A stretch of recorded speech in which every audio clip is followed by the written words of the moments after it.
Today, guys, on Lava Chronicles, you're gonna come with me as I do a Kawasaki Vulcan restoration on my Sportster. So right here, I bought this bike on Facebook Marketplace, and let's just say I went through the work to get this bike, and I got it. So I pretty much bought everything from AutoZone. I got quoted about $3,000 to fix this bike, and I told this guy to suck my balls. So I'm gonna do it myself on a $350 build. So right here, I got all the parts. I'm taking it apart little by little. Here I went up changing the battery because I noticed this is the only thing that was changed on the bike, but I noticed that the power was still not going throughout the entire bike and it was turning off on me. So here I'm also going to take apart everything. As you see here is just the frame and the wiring.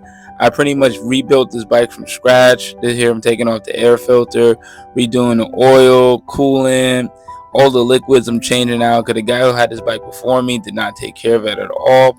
But this bike has so much potential. It's one of my dream bikes since I was a kid. Even in my favorite anime, Tokyo Revengers, my boy Draken, he got to drive a Kawasaki himself. And let's just say he was the most badass guy on the planet. But, I really just want to be like Draken. So I'm over here just, fixing motorcycles. And let's just say I have no prior experience in motorcycle mechanics or any automotive background. I just did YouTube University, and let's just say it worked like a charm. But as you see here, I'm trying to clean every inch of the bike little by little. Right here, I'm also taking out the coolant, draining that, make sure it's all good. I did find big clumps, super enormous mega meatball clumps in the coolant, and I was like, what the heck?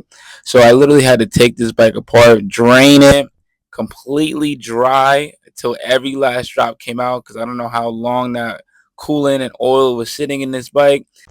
And I got the air compressor. I noticed that there was an ant nest in the bike by the battery, so you know how to blow that out. But as you can see here, I also did change the spark plugs, and they were pretty damn old. They were burnt out, so I put some brand new ones in, golds from AutoZone.